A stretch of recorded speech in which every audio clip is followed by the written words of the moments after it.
Moonlight palace hotel Jaipur के एक शांत और हसीन पहाड़ी इलाके में बना हुआ था।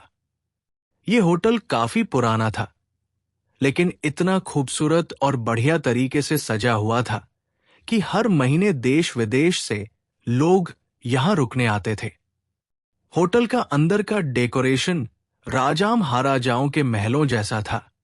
बड़े झूमर, संगमरमर की फर्श और दीवारों पर पुराने समय की पेंटिंग्स, सब कुछ किसी कहानी की दुनिया जैसा लगता था। एक शाम रोहन और ईशा नाम का एक नया शादीशुदा जोड़ा होटल में चेक इन करता है। वो अपने हनीमून के लिए आए थे। रिसेप्शन पर बैठा लड़का मुस्कुराकर कहता है, सर, आपका कमरा 407 है, छठी मंजिल पर। रोहन थोड़ा चौंकता है। छठी मंजिल? मुझे लगा यहां सिर्फ 5 मंजिलें हैं। रिसेप्शनिस्ट हंसते हुए कहता है, छठी मंजिल नई बनी है, बहुत कम लोग वहां रुकते हैं, काफी प्राइवेट और शांत जगह है। रोहन और ईशा लिफ्ट से ऊपर जाते हैं। लिफ्ट में बस वही 2 लोग थे। लिफ्ट जैसे ही छठी मंजिल पर पहुंचती है, दरवाजे खुलते हैं और एक अजीब सी ठंडी हवा अंदर आती है। रोहन एक पल को रुकता है, पर ईशा कहती है, चलो ना, थक गई हूं। कमरा 407 बड़ा, साफ और सुंदर था, लेकिन उसमें एक अजीब सी खामोशी थी, जैसे कमरा सांस ले रहा हो या देख रहा हो। रात को दोनों ने होटल के रेस्टोरेंट में डिनर किया, फिर अपने कमरे में लौट आए। सब कुछ सामान्य था, लेकिन अगली सुबह जब दोनों नीचे ब्रेकफास्ट के लिए पहुंचे, तो रिसेप्शनिस्ट थोड़ा हैरान हुआ। उसने पूछा, आप दोनों कौन से कमरे में ठहरे हैं? रोहन ने कहा, 407, छठी मंजिल पर। रिसेप्शनिस्ट का चेहरा सफेद पड़ गया। उसने धीमे से कहा, सर, हमारे होटल में छठी मंजिल है ही नहीं। रोहन और ईशा एक दूसरे को देखने लगे। क्या मजाक है? ईशा ने हंसते हुए कहा, लेकिन रिसेप्शनिस्ट बिल्कुल सीरियस था। वो होटल का रजिस्टर खोलता है। उसमें कल की एंट्री थी, रोहन और ईशा का नाम, लेकिन कमरे का नंबर खाली था। अब कहानी में डर घुस चुका था। रोहन गुस्से में बोला, कल रात हम इसी होटल के उसी कमरे में सोए, और आप कह रहे हैं वो मंजिल ही नहीं? रिसेप्शनिस्ट डरते डरते बोला, सर, कई साल पहले छठी मंजिल बनाने की कोशिश हुई थी, लेकिन वहां अजीब घटनाएं होने लगी। एक मजदूर की मौत हो गई, फिर और भी हादसे हुए। आखिरकार पूरा फ्लोर गिरा दिया गया। अब तो बस 5 मंजिलें हैं। रोहन और ईशा का चेहरा पीला पड़ गया। तो फिर हम कहाँ थे कल रात? ईशा की आवाज कांप रही थी। अचानक होटल में हलचल मच गई। होटल का एक और मेहमान, मिस्टर कपूर, जो कल रात उसी मंजिल पर था, इस सुबह मृत पाया गया, और उसके चेहरे पर डर की आखिरी परछाई जमी हुई थी। अब पुलिस को बुलाया गया, और तब इस केस में आया डिटेक्टिव भरत रेड्डी। डिटेक्टिव भरत रेड्डी जैसे ही होटल पहुंचे, वहां का माहौल एकदम बोझिल और डरावना था। होटल का स्टाफ सहमा हुआ था, मेहमानों के चेहरे पर बेचैनी थी, और रिसेप्शन के पास पुलिस की मौजूदगी ने सब कुछ और अजीब बना दिया था। भरत रेड्डी ने सबसे पहले रिसेप्शन पर खड़े मैनेजर से बात की। बताइए, क्या हुआ था रात को? भरत ने सीधी आवाज में पूछा। मैनेजर घबराए हुए बोला, सर, मिस्टर कपूर कल रात रूम 409 में रुके थे। वो भी उसी फ्लोर पर था जहां रोहन और ईशा थे। सुबह उनका दरवाजा नहीं खुला, तो स्टाफ ने मास्टर की से खोला और देखा कि वो बिस्तर पर मरे पड़े थे। उनके चेहरे पर एक डर था, जैसे उन्होंने कुछ बहुत ही भयानक देखा हो। भरत ने धीरे से पूछा, पोस्टमार्टम हुआ? जी, रिपोर्ट आई है, हार्ट अटैक। लेकिन उनकी उम्र सिर्फ 45 साल थी, और कोई मेडिकल हिस्ट्री भी नहीं थी। और छठी मंजिल का क्या मामला है? भरत ने पूछा।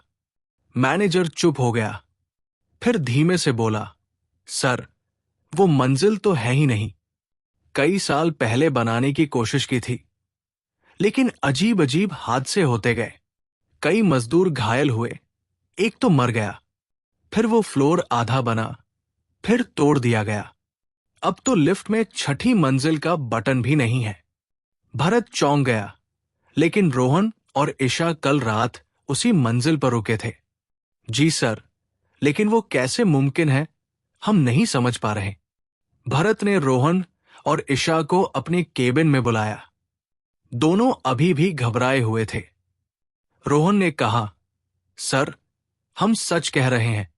हमें रिसेप्शन से रूम 407 की चाबी दी गई थी। लिफ्ट में छठी मंजिल का बटन था। हम ऊपर गए, कमरे में रात बिताई। सुबह उठे तो सब ठीक था, लेकिन अब सब कोई कह रहा है कि वो मंजिल थी ही नहीं।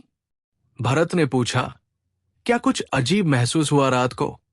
ईशा ने धीरे से कहा, हाँ सर, रात को 3 बजे मेरी आंख खुली। मुझे लगा किसी ने मेरा नाम लिया। मैंने देखा, कमरा खाली था। रोहन भी गहरी नींद में था। फिर अचानक खिड़की अपने आप खुल गई और ठंडी हवा अंदर आई। मैंने जैसे ही खिड़की बंद करने की कोशिश की, मुझे लगा कोई मेरी पीठ के पीछे खड़ा है, लेकिन मुड़ने पर कोई नहीं था। भरत ने गहरी सांस ली, फिर लिफ्ट की जांच करने निकला। उसने लिफ्ट के अंदर ध्यान से देखा। वहां सच में 5 मंजिलों के बटन थे, 1 से 5 तक। छठा नहीं था, पर कल तो छठे का बटन था। रोहन ने जोर देते हुए कहा। भरत को कुछ गड़बड़ लगी। वो होटल के पुराने नक्शे निकलवाता है। पूरे नक्शे में कहीं भी छठी मंजिल का जिक्र नहीं था। फिर उसने एक पुराना रजिस्टर निकलवाया, जिसमें कई साल पहले के कमरे की बुकिंग डिटेल्स थी। तभी उसकी नजर एक नाम पर पड़ी, रूम 407, छठी मंजिल। तारीख थी 14 जुलाई 2001। उसी दिन एक मजदूर की मौत हुई थी। भरत ने रिसेप्शनिस्ट से पूछा, क्या उस दिन कुछ खास हुआ था? रिसेप्शनिस्ट घबरा गया। बोला, सर, उस दिन एक और मेहमान गायब हो गया था। उसका सामान कमरे में मिला था, लेकिन वो खुद कभी नहीं मिला। केस बंद कर दिया गया, ये मानकर कि वो होटल छोड़कर चला गया होगा। क्या उस मेहमान का नाम याद है? जी, आदित्य वर्मा। भरत ने जैसे ही नाम लिखा, तभी अचानक कमरे की लाइट कुछ पल के लिए झपकती है। सब चौंक जाते हैं। रात में भरत ने खुद होटल में रुकने का फैसला किया, अकेले। उसने रिसेप्शन से कहा, मुझे कमरा 407 चाहिए। मैनेजर चौंका, लेकिन सर, वो तो चाहिए, भरत ने दोहराया।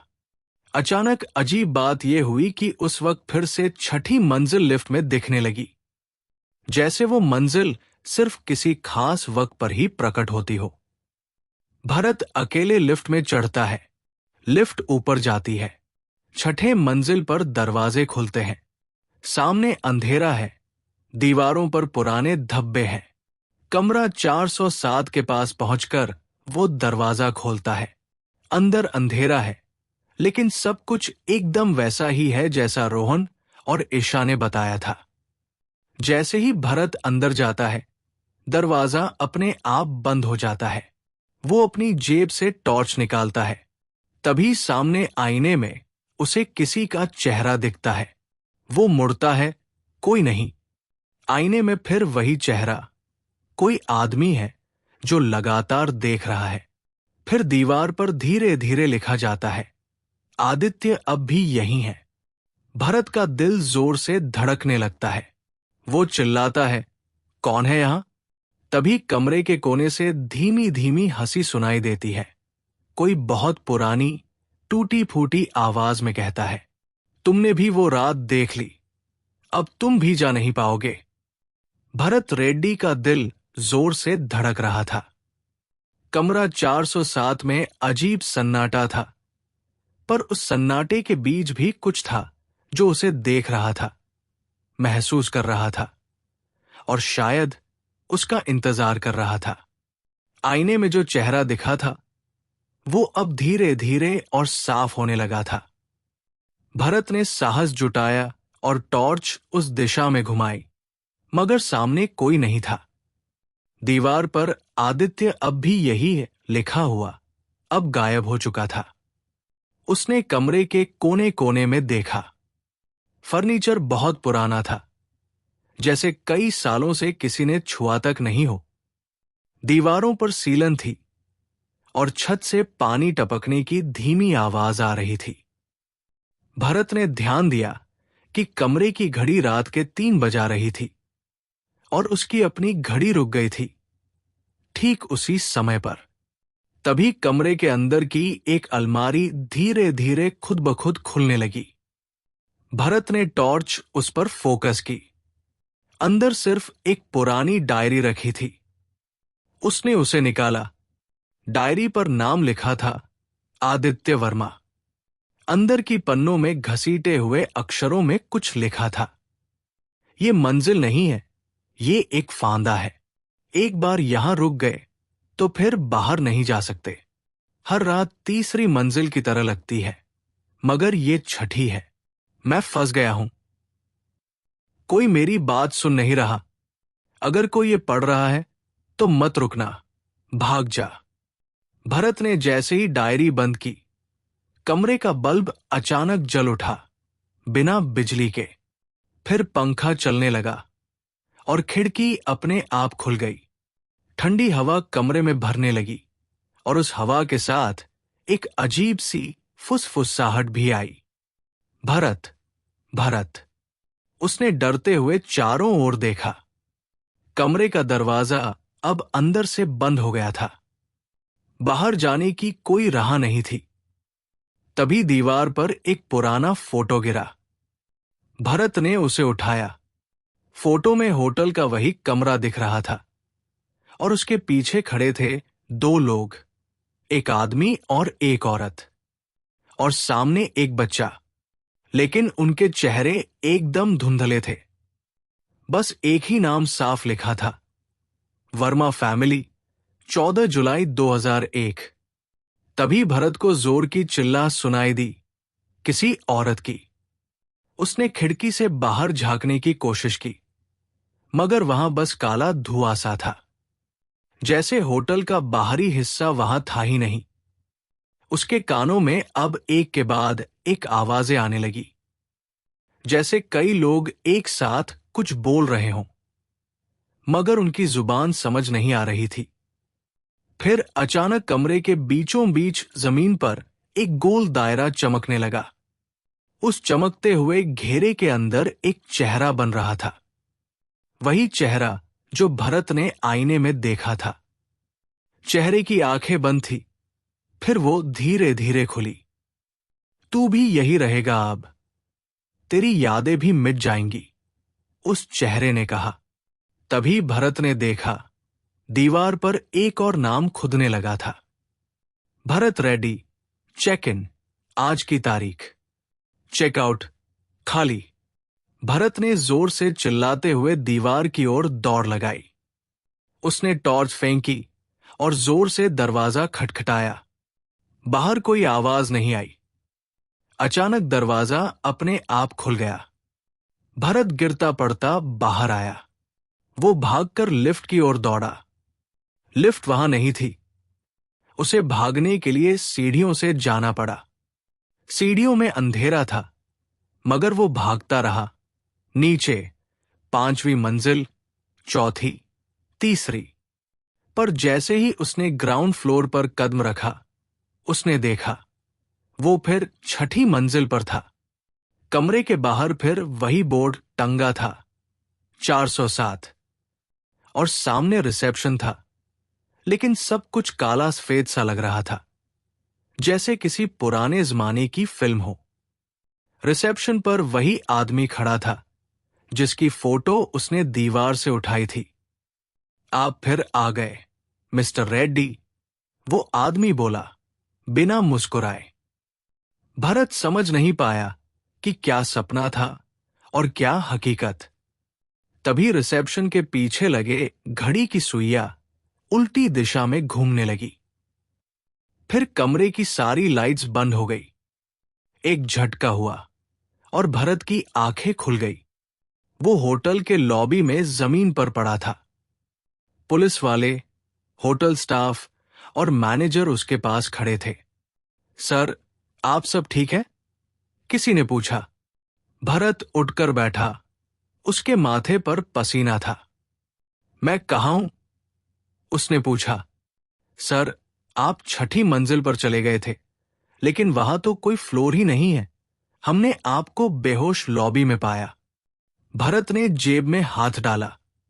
आदित्य की डायरी अब भी उसके पास थी, पर जब उसने उसे खोला, सारे पन्ने खाली थे और आखिरी पन्ने पर सिर्फ एक लाइन लिखी थी, तुम बाहर तो आ गए, लेकिन क्या सच में बच पाए? भरत रेड्डी अब तक समझ नहीं पा रहा था कि जो उसके साथ हुआ वो सपना था, भूतिया अनुभव था या कोई मानसिक भ्रम। लेकिन एक बात पक्की थी, उस होटल में कुछ तो ऐसा था जो आम नहीं था। उसे यकीन हो गया था कि आदित्य वर्मा कोई आम आदमी नहीं था और कमरा 407 किसी भूतिया कहानी का हिस्सा नहीं, बल्कि एक असली रहस्य का दरवाजा था। अगली सुबह भरत ने होटल के पुराने रिकॉर्ड्स निकलवाए। उसने रिसेप्शनिस्ट को समझाया कि वो पुलिस से है और एक हत्या की गुत्थी सुलझाने में मदद चाहिए।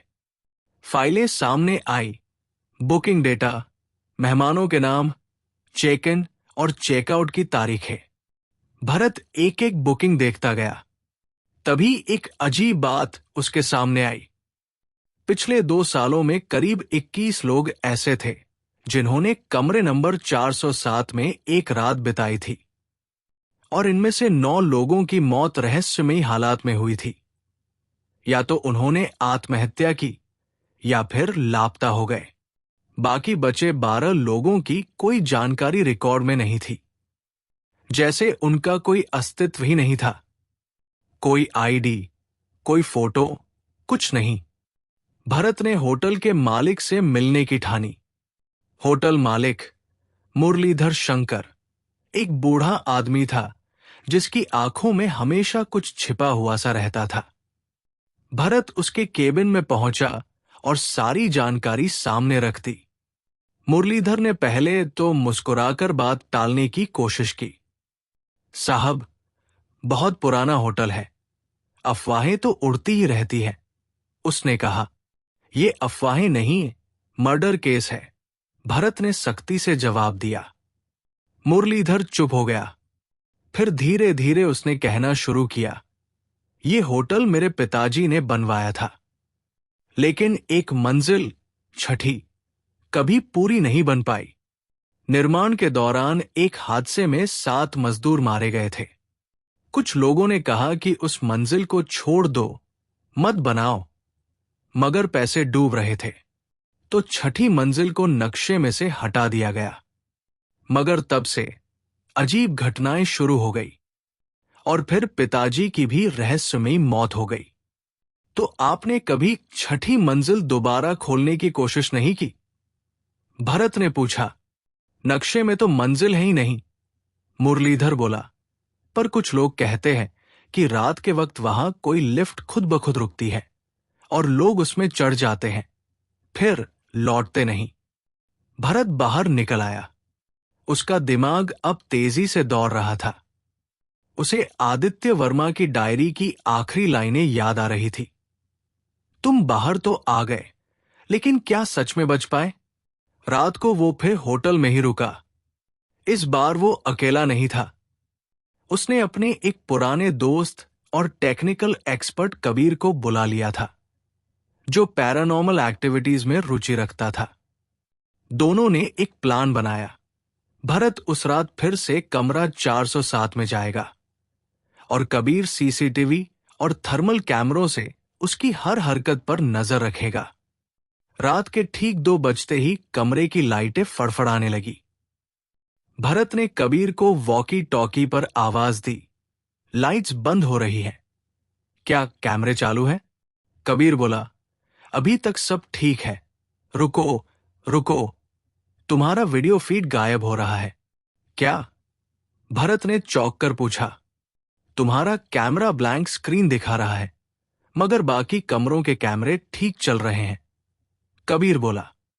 भरत ने डायरी फिर से निकाली। एक नया पन्ना खुला था, जिस पर लिखा था, तुम अब देखने वाले नहीं हो, अब तुम्हें देखा जाएगा। कमरे की खिड़की अपने आप खुल गई। हवा इतनी तेज चली कि किताबें उड़ने लगी। फिर भरत को दीवार के अंदर से कुछ सरकने की आवाज आई, जैसे कोई भारी चीज जमीन पर घिसट रही हो। कमरे का तापमान अचानक बहुत कम हो गया। उसकी सांसें धुएं की तरह दिखने लगी। और तभी कमरे का फर्श जोर से हिला। भरत जमीन पर गिर गया। जब वो उठा, तब कमरे की चारों दीवारें बदल चुकी थी। अब वो कमरा 407 नहीं था, बल्कि एक अस्पताल के कमरे जैसा लग रहा था। मशीनें, ड्रिप्स, ऑक्सीजन सिलेंडर, मगर सब जंग खाए हुए, जैसे सालों से इस्तेमाल नहीं हुआ। भरत ने देखा, एक बेड पर कोई इंसान पड़ा था। उसका चेहरा आधा ढका हुआ था।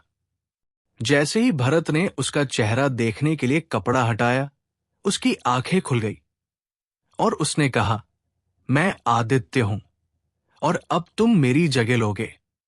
भरत चौंक गया। पीछे से किसी ने उसका कंधा पकड़ा। वो कबीर था, जिसने किसी तरह दरवाजा तोड़कर अंदर आने की कोशिश की थी। भाग भरत भाग, कबीर चिल्लाया। भरत और कबीर दोनों किसी तरह कमरे से बाहर भागे। जब उन्होंने पीछे मुड़कर देखा, कमरा 407 था ही नहीं। वहां सिर्फ एक बंद दीवार थी, जैसे वहां कोई दरवाजा ही कभी नहीं था। दोनों अब होटल के लॉबी में थे, पसीने से भीगे हुए, थरथराते हुए। भरत की जेब में अब डायरी नहीं थी, लेकिन उसकी हथेली पर एक शब्द खुदा हुआ था, नेक्स्ट। क्या अगला शिकार अब कबीर था? क्या होटल खुद शिकार चुनता था? क्या आदित्य अब भी कमरे में कैद था? या भरत ही अब आदित्य बन चुका था? रात गहराती जा रही थी और होटल का एक नया मेहमान चेक इन करने आ चुका था। कबीर और भरत दोनों अब इस सच्चाई से अंधेरे में खड़े थे कि जो कुछ हुआ वो सिर्फ डरावना नहीं, बल्कि पूरी तरह से हकीकत था। भरत की हथेली पर उभरा हुआ नेक्स्ट शब्द जैसे चेतावनी थी या फिर चुनौती। लेकिन भरत अब डरने वालों में नहीं था। वो समझ चुका था कि अब ये मामला किसी आत्मा या भूत का नहीं, बल्कि किसी बहुत गहरे प्लान का हिस्सा है। अगली सुबह कबीर ने होटल की छत पर लगे सैटेलाइट डिश और वायरिंग को चेक किया। वही भरत होटल के सर्वेंट स्टाफ से एक एक कर बात करने लगा। एक बूढ़े रूम सर्विस वाले रामू ने धीरे से बताया, साहब, कुछ कमरों में कभी कभी सामान रखने जाते हैं तो लगता है जैसे कोई दीवार के पीछे चल रहा हो। आवाज आती है, लेकिन कोई नहीं होता। हम लोग तो अब उधर जाना भी बंद कर दिए हैं। भरत ने पूछा, तुमने कभी कमरा 407 में कुछ अजीब देखा है? रामू ने एक नजर इधर उधर डाली, फिर कहा, वो कमरा कभी था ही नहीं साहब। मैप में नहीं है, चाबी में नहीं है, लेकिन मेहमान लोग बोलते हैं कि वो उसमें रुके थे और उसके बाद या तो उनका दिमाग गुम हो जाता है या जिंदगी।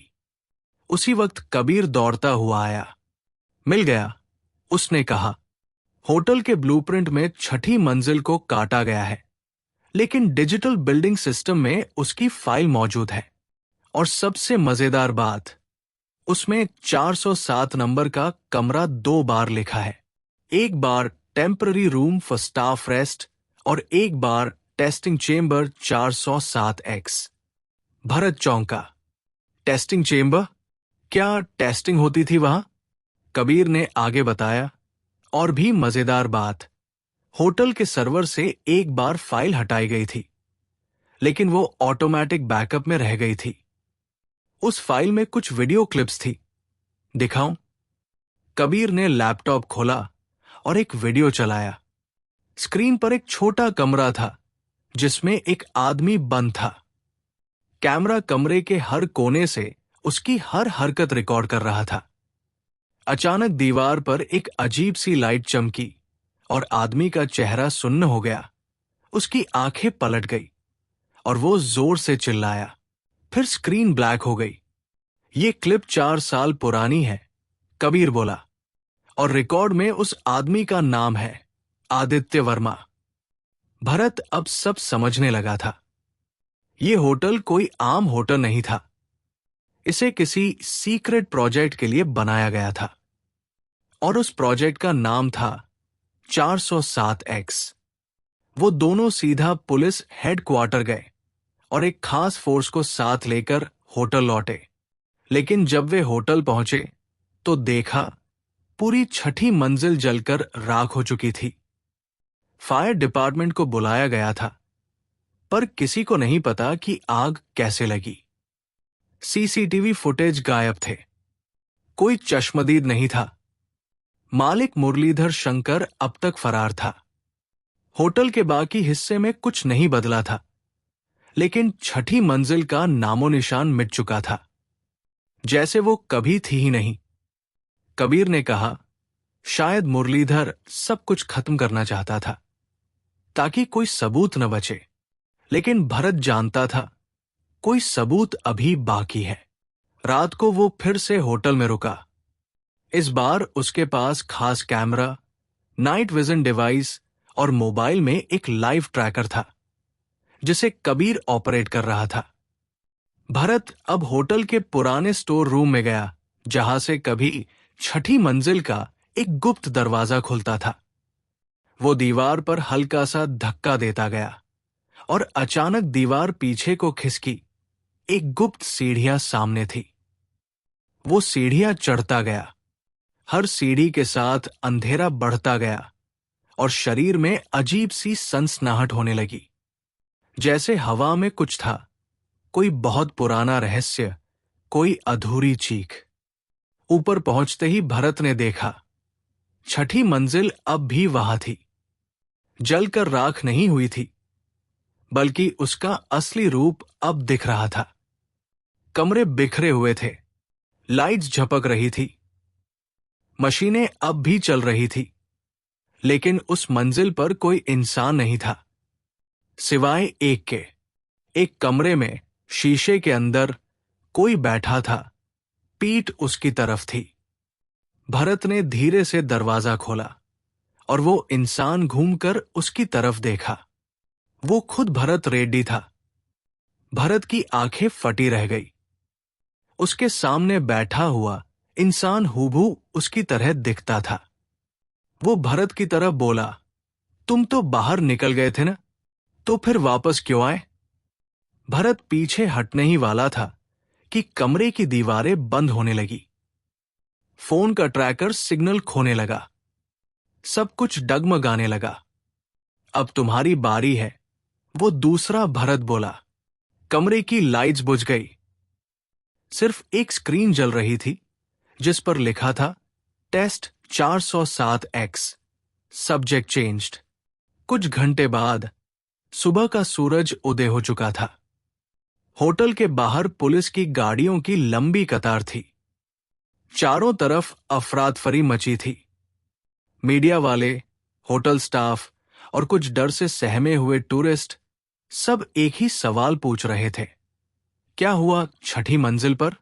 लेकिन होटल से बाहर निकलकर जो शख्स आया वो बिल्कुल शांत था। वही काली जैकेट, वही बैग और वही चेहरा, भरत रेड्डी।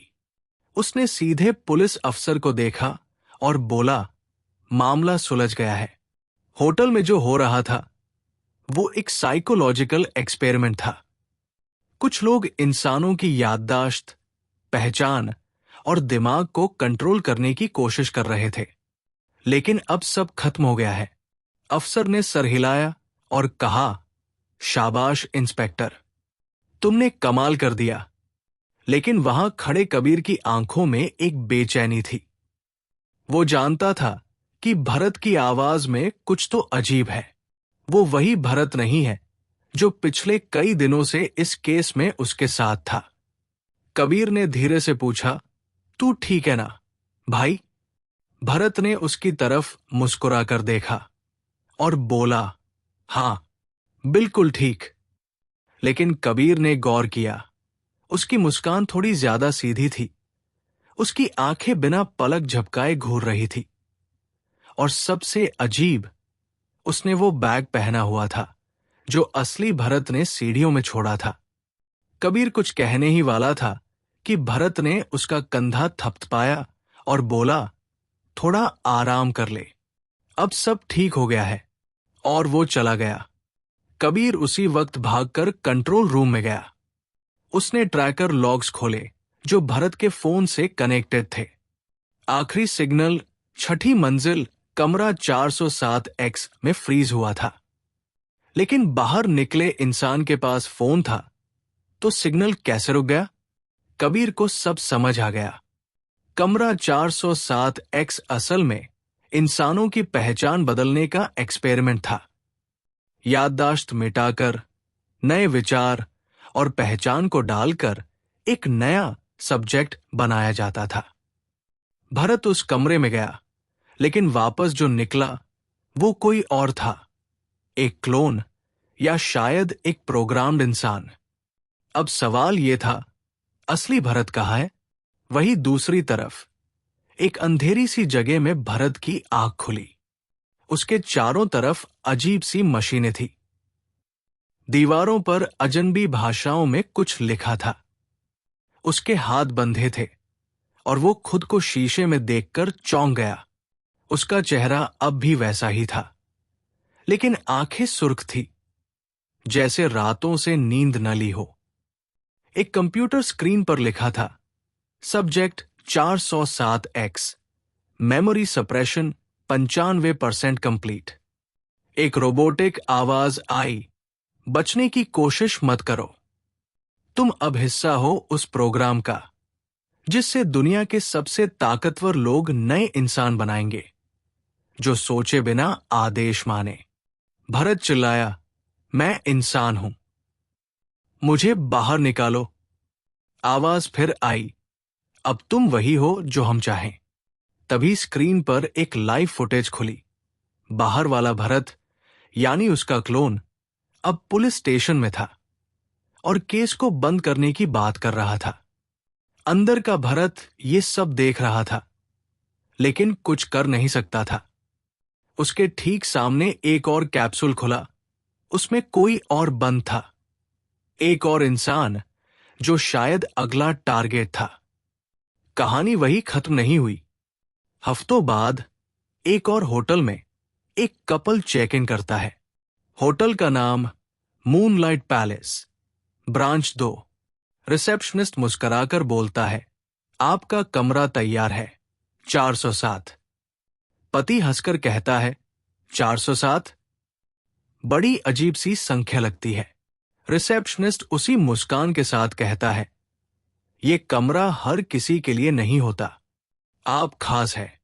कैमरा ऊपर उठता है और कमरे की दीवार पर वही चमकता हुआ शब्द दिखाई देता है, टेस्ट 407X एक्टिव। कहानी अब खत्म नहीं होती, ये तो अभी शुरू हुई है। इस वीडियो को लाइक करें, नीचे कमेंट करके बताएं कि आपको कहानी कैसा लगा, और हां, चैनल को सब्सक्राइब करना बिल्कुल न भूलें ताकि अगली कहानी आपसे छूट न जाए। इस कहानी को लिखा था अमजद ने, और अगर आपको उनकी और कहानियां सुननी है तो चैनल पर जाएं। वहां और भी डर और सस्पेंस से भरपूर कहानियां हैं। यकीन मानिए, आपको वो भी उतनी ही पसंद आएंगी।